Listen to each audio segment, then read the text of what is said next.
Some name honor a crutch, others a sword, some even call it a shield. Yet, it was undeniable that honorable men were a rare breed in Westeros and beyond. Though this was a sad truth, it was still a truth, and the reason was simple to understand. In the world of ice and fire, honor and honesty brought one little, and left one less. But despite this inconvenience, some men still believe their word to be of worth. The greatest of such men was Eddard Stark. Hello everyone, and welcome back to Exploring Fiction. The Lord of Winterfell was never meant to rule.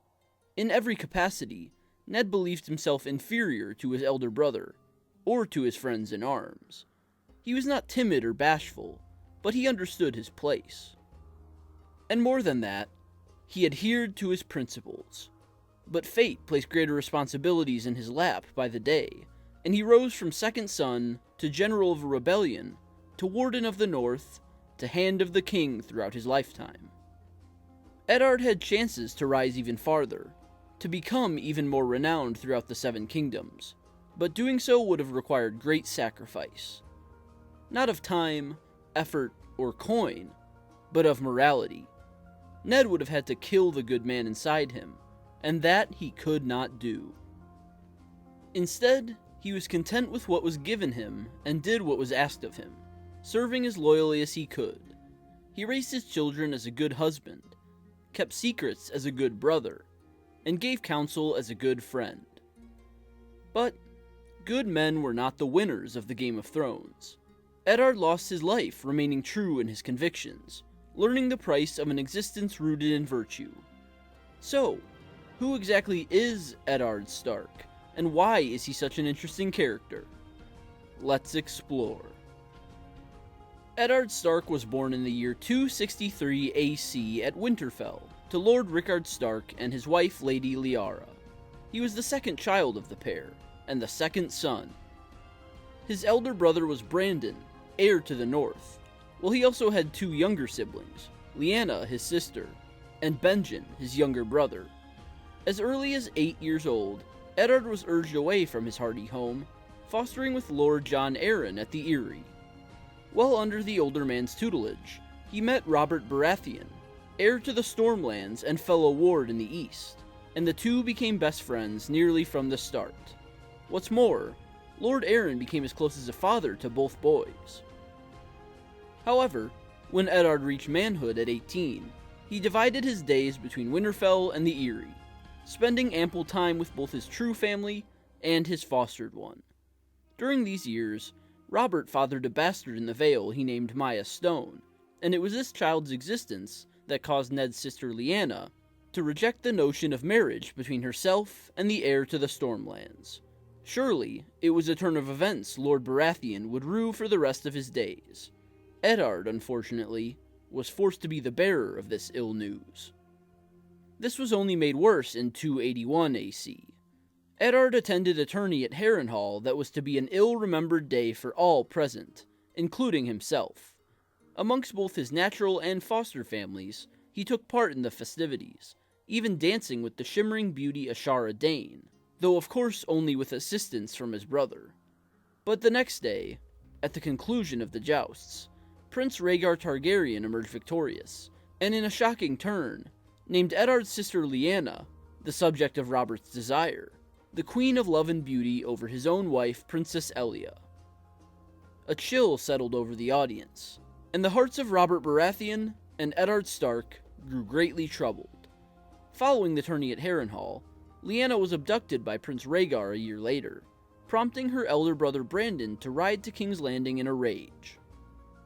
He was arrested, thus drawing his father Lord Rickard to the capital, and both were executed by King Aerys II as traitors and dissidents. The men suffered gruesome, cruel fates, but the Mad King was not through. He wrote to Jon Arryn, demanding the heads of Robert and Eddard as further recompense. The Lord of the Eyrie refused, and banners were raised and lines were drawn, never to be crossed again. At the onset of Robert's rebellion, Eddard Stark unwillingly inherited the lordship of Winterfell. Much happier he would have been without lordship if his brother and father still lived, but such were the twists of fate. Eddard, of course, staunchly supported his greatest friend, but he still resided in the Vale, while his bannermen were at home in the north. With much trickery, some lordly indecisiveness, and a little luck, he slipped out of the east by boat and returned to his homeland, and from there rallied his fighting men and marched south to join Robert. Along with Lord Hoster Tully, Eddard dealt the finishing blow in the Battle of the Bells, and afterward was welcomed back to Riverrun to wed Hoster's elder daughter, Catelyn, who had once been the betrothed of his brother Brandon. Jon Arryn, meanwhile, wed the younger Tully daughter Lysa, securing the Riverlords to the rebellion for good or ill. Yet good it seemed, especially when the crippling blow was delivered by Robert Baratheon himself at the Battle of the Trident. There he slew Prince Rhaegar Targaryen in a battle long renowned, but Robert too suffered some wounds. Thus, while the king-in-waiting remained behind, Lord Eddard Stark of Winterfell was left to finish the fight for good. Arriving in King's Landing, however, he found the capital burning and bloody. The forces of Lord Tywin Lannister had infiltrated the place through deceit, and committed horrific acts in the name of the rebellion. Eddard was already wary of Tywin due to the man's neutral stance in the war, as he thought House Lannister would merely join the winning side in the end. But the sack of King's Landing soured his opinion further. War was ruthless, but the events that took place in the capital were outside the normal parameters of the battlefield. Eddard believed the sack soured the reputation of Robert's rebellion, and his rage only grew when he learned the death of Rhaegar's wife and children, and found Sir Jaime Lannister sitting as an oathbreaker and king-killer upon the Iron Throne. Contrastingly, Robert Baratheon, now king, did not share his best friend's opinions. He believed Rhaegar's children were better off dead, so as to not threaten his throne, and that Sir Jaime should be treated with respect for felling the former tyrant, not with contempt for breaking his vows. So great was the disagreement between the two men, that Eddard and Robert grew estranged, and actively shunned each other afterward. While Robert remained behind in the capital, taking his place as king, Eddard marched farther south to put an end to the war. He lifted the siege of Storm's End, forced the surrender of the Tyrells without bloodshed, and continued on to Dorne, where his sister Lyanna was held captive by the Kingsguard. Eddard, along with 6 companions, halted outside the Tower of Joy, where 3 of the White Knights stood in wait. When the dust settled, the only ones who remained standing were the Lord of Winterfell and his companion Howland Reed. It was even rumored that Eddard slew Sir Arthur Dayne in single combat, but he spoke little of the events of that day. And there was no exultation at the Tower of Joy, for Eddard lost many friends that day, and was forced to kill men he admired. What's more, when he ascended the stone structure, he found Lyanna dying, and made her a promise the contents of which he never revealed to another living soul. The shared grief of Lyanna's death united Eddard and Robert once more, but only after he tore down the Tower of Joy to build a cairn for his dead friends and enemies alike. Robert's rebellion was finally truly over, and so Ned returned home to Winterfell, to where his wife and firstborn son waited. But now, Lord Eddard brought with him his bastard child, Jon Snow. At Winterfell, Eddard served admirably as Warden of the North.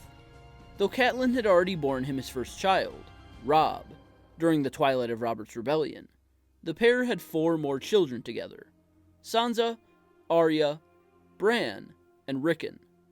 And though Catelyn was cold toward Jon Snow, the boy she thought was born of Eddard's blood but not her own, she allowed him to mingle amongst her true-born children. In the year 289 AC, Eddard was once again called away from his home in service to his king, this time to assist in quelling an uprising on the Iron Islands. With the combined might of the 7 kingdoms against him, Lord Balon Greyjoy was quickly overcome, and forced to surrender his lone remaining son, Theon, as a hostage to the crown. Lord Eddard took the boy in as a ward, and attempted to act in a fatherly manner.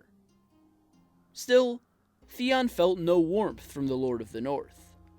Ned Stark spent his days after the Greyjoy uprising tending to his lands and peoples, ensuring he visited his bannermen, often while caring for their needs and sharing in their triumphs and hardships.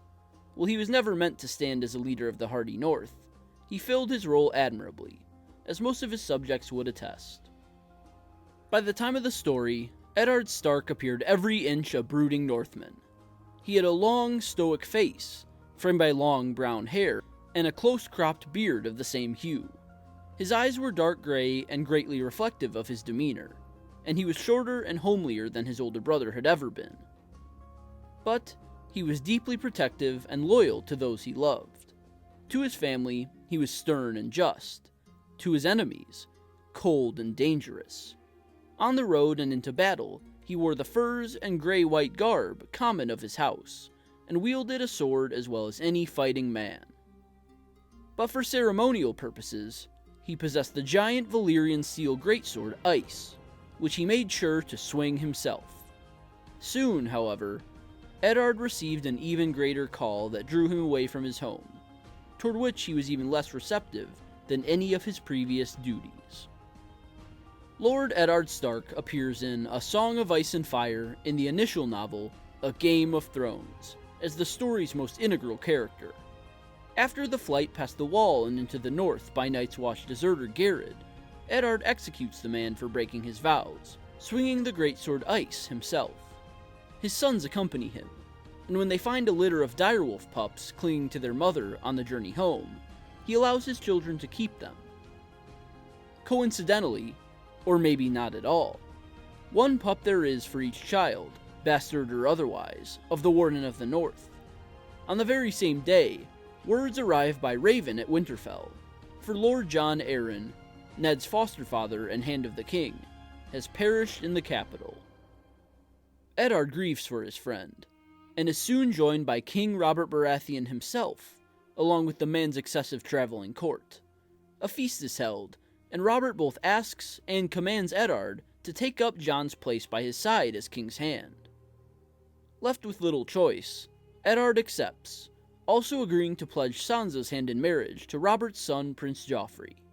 Unbeknownst to the royal court, however, another raven arrives at Winterfell, this one from Catelyn's sister Lysa Arryn. In her secret writings, she blames treachery on behalf of the Lannisters as the cause of Jon Arryn's death, and Eddard realizes he must move swiftly and carefully. Though Robert's return to the capital, now with Eddard in tow, is delayed due to the ill fate befallen by Bran Stark, the troop still sets out only weeks later, and Ned leaves behind his home for the final time. On the road to King's Landing, Arya's direwolf Nymeria attacks Prince Joffrey in defiance to the boy's pompous actions and words. While the wolf is coerced into escaping, justice must be had, and Cersei declares Sansa's direwolf Lady shall suffer the consequences instead. Eddard, unwilling to allow others to shoulder any burdens for him, takes it upon himself to put the beast down. It is not he who must carry out this task, but it involves his family and their honor, and so he does so with the same steely stoicism as ever. After arriving in King's Landing, Eddard's true labors begin. He attends meetings of the small council, and is reintroduced to the cast of various nobles holding the kingdom together. Lord Peter Baelish, Littlefinger, escorts him to a local brothel, where Catelyn resides in secret with the news of the attempted assassination of Bran.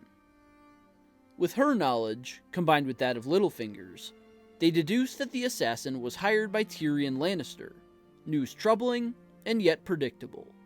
But while Catelyn is free to pursue this particular conflict to its end, Eddard is not so unburdened. While Robert and the other small council members are consumed by thoughts of selfishness and grandeur, Ned secretly delves into the life of Jon Arryn prior to the man's untimely demise. He finds that Jon Arryn spent much time with Lord Stannis Baratheon, who has now fled the city, and that the pair took a keen interest in tracking down Robert's multiple bastard children. Eddard even receives a tome from Pycelle detailing the lineage of the great houses, which Jon Arryn was studying closely even up to his death. The Hand of the King can feel within his very bones he is on the cusp of a great discovery, but his progress is interrupted by ill tidings from the east. Daenerys Targaryen, the last of the royal line Robert and his Uprising fought so hard to extinguish, is with child. Most of the small council, and even the king himself, call for her assassination before she births a generation of dragon lords bent on their own revenge. Eddard, along with Sir Barristan Selmy, argues against it, aghast his best friend would even consider killing an innocent girl. Again, a rift forms between the two men, and Eddard resigns from his position, content to return home and leave the filth of politics behind. Before he departs, however, Ned visits another of Robert's bastard children, the youngest of the group, whose mother resides in a brothel. As the Lord of the North and a collection of his personal guards exit the shady building, they are set upon by Sir Jaime Lannister and his own lackeys. The Kingslayer seeks justice for the misfortune brought upon his brother by Ned's wife in the Vale. Eddard had only just learned of the incident the previous day, but he does not hesitate to defend the honor of his wife and his house. A skirmish breaks out in the open street, and most of the Winterfell men are killed. Ned suffers a broken leg in the fight, though he is nursed back to health by the Grand Maester later on. During his incapacitation, he suffers lucid dreams, and is reinstated as King's Hand by Robert. But the king does not linger to tend further to his old friend. Instead, he takes to the saddle once more, riding forth into the Kingswood on a great hunt, surrounded by many friends and even more wine. Eddard, meanwhile, sits the Iron Throne, ruling on matters of justice in his place. And so it is the Warden of the North who declares Sir Gregor Clegane, a bannerman of the Lannisters, an enemy of the crown, sending his own hand-picked force after the mountain. This action alone has consequences reaching much farther than Eddard would have ever predicted. But while Ned dispenses justice with his tempered mind, his thoughts dwell on darker fare. In his investigation of Jon Arryn's activities, Eddard came to a shocking conclusion, a conclusion that likely caused the previous hand's death. The children of Cersei and Robert are not Robert's children at all, but Jaime's. While Robert is out on his hunt, Ned determines to confront Cersei. After all, in his heart and mind, all are as honorable as he. He will explain he knows the truth, giving her and the children a chance to flee so Robert's wrath cannot be unleashed upon them. But Robert returns to the Red Keep bloodied and dying, suffering a mortal wound indirectly through the hand of his own wife. Renly Baratheon suggests Eddard hold the woman's children hostage, while Littlefinger suggests he rule on the throne as regent until Lord Stannis, now the clear and rightful king, arrives at the capital. But wishing to cast any thoughts to doubt, Eddard still confronts Cersei, giving her time to plot on her own, and he also enlists Lord Baelish to recruit allies for a peaceful takeover of the throne. A letter is sent to Stannis, and transportation is arranged for Eddard's children, but the minds of such young ones are easily persuaded. Sansa Stark still yearns to marry Joffrey, even though the boy has all but revealed the truth of his nature. Attempting to salvage her betrothal, she reveals her father's plans to Cersei, and when Eddard makes his stand in the throne room, he is betrayed by Littlefinger and the Goldcloaks he assumed were at his back.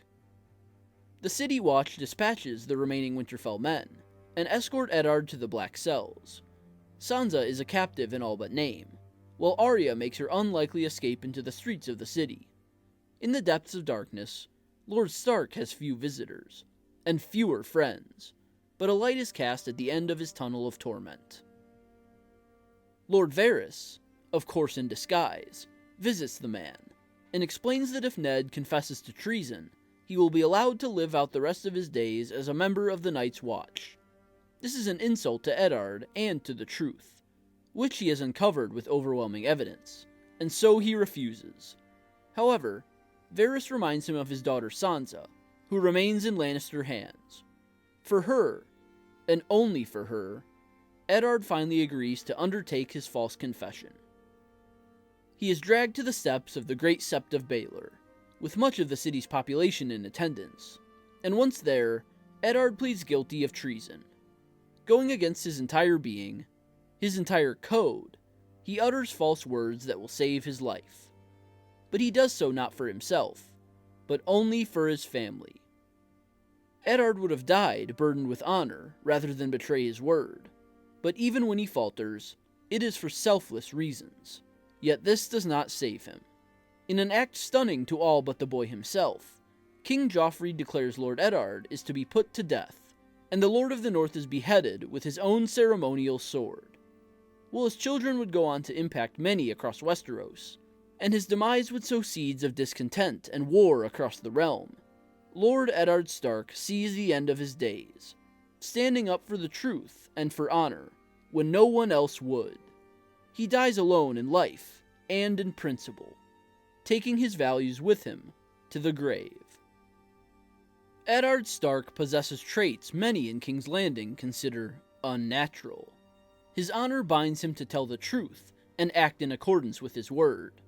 His empathy forbids him from ruthless, cruel acts in which ends are placed before means. His steadfastness keeps him from altering his behavior on a whim. In all these ways, Ned is a principled man, almost to a fault.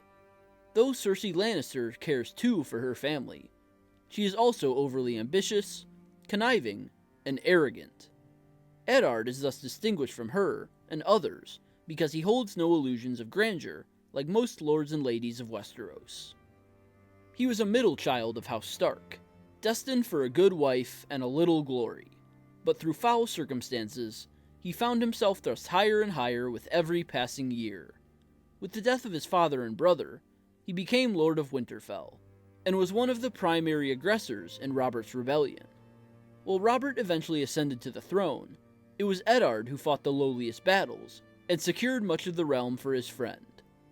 After the war was through, he accepted the role of Warden of the North, content to live out his life as the overseer of his homeland. But when Robert once again calls his name, this time to serve as Hand of the King in King's Landing, he cannot refuse.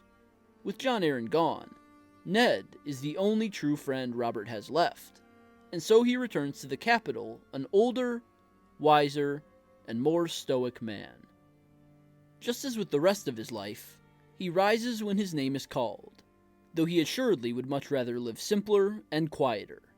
This aspect to his personality draws forth sympathy and empathy, as he is reluctant, yet willing, to shoulder greater and greater responsibilities to protect and serve those he loves and cares about. The rest of the King's small council are all concerned with fueling their own desires, it is plain to see, and with the exception of only Sir Barristan Selmy, it is only Eddard who seems truly interested in righting the wrongs besetting the Seven Kingdoms. But the Lord of Winterfell is far beyond his comfort zone and capabilities. He acts with the very same honor that has served him well all his life, believing that even his enemies will reciprocate such traits. Countless times throughout A Game of Thrones, Eddard displays admirable qualities. He teaches his sons the value in being your own executioner. He rewards loyalty and punishes deceit. He makes decisions for the good of the realm, not just himself or his allies. But his opponents in the deadly dance of politics hold no qualms over breaking these same rules. And he is betrayed, maimed, imprisoned, and ultimately killed due to his inability to compromise his moral code. Adding further insult to his physical and emotional wounds, the sword used to cleave his head from his body was his own, wielded against him in the hands of a rival house. The bitter unfairness is palpable, but the world is not fair. Westeros is not such a place where good, honorable men win the day, and Eddard is a glaring example of this unfortunate truth. He is far from perfect, and some may consider him naive, stubborn, or even cowardly for refusing to do what must be done to stay alive. But there is something admirable in his desire to stand his ground on the matters of truth versus lies. His life became forfeit, and the realm descended into chaos after his demise, but Eddard Stark shone as a tragic beacon of honor, as well as a warning for those who held too closely to it, until his last breath. Lord Eddard Stark of Winterfell was coerced far from the life he'd expected, and it led to his very death. From second son to Hand of the King, Ned fought in one of the most consequential wars in the history of the Seven Kingdoms, and spent the rest of his life bearing the burdens of its fallout. He did so with honor and strong moral fortitude, rare traits amongst his peers. But when his list of allies dwindled, and he was forced to trust sly sources. He was betrayed and left for dead. Ned's honor forbade him from using deception of his own to his advantage, and so he accepted the consequences of his actions, and suffered a grisly fate gifted by his own blade. Throughout his entire life, but certainly in his final moments, Eddard Stark learned the price of principles. So, that's all for this video. Leave a comment with your thoughts, I'd love to hear them. Leave a like if you enjoyed, and subscribe if you're new here, I'd love to have you. Visit my website russellawellsauthor.com for exclusive reviews, fiction, and more, and sign up for my mailing list for free exclusive content. The links for both are in the description below. And, like always, I will see you next time.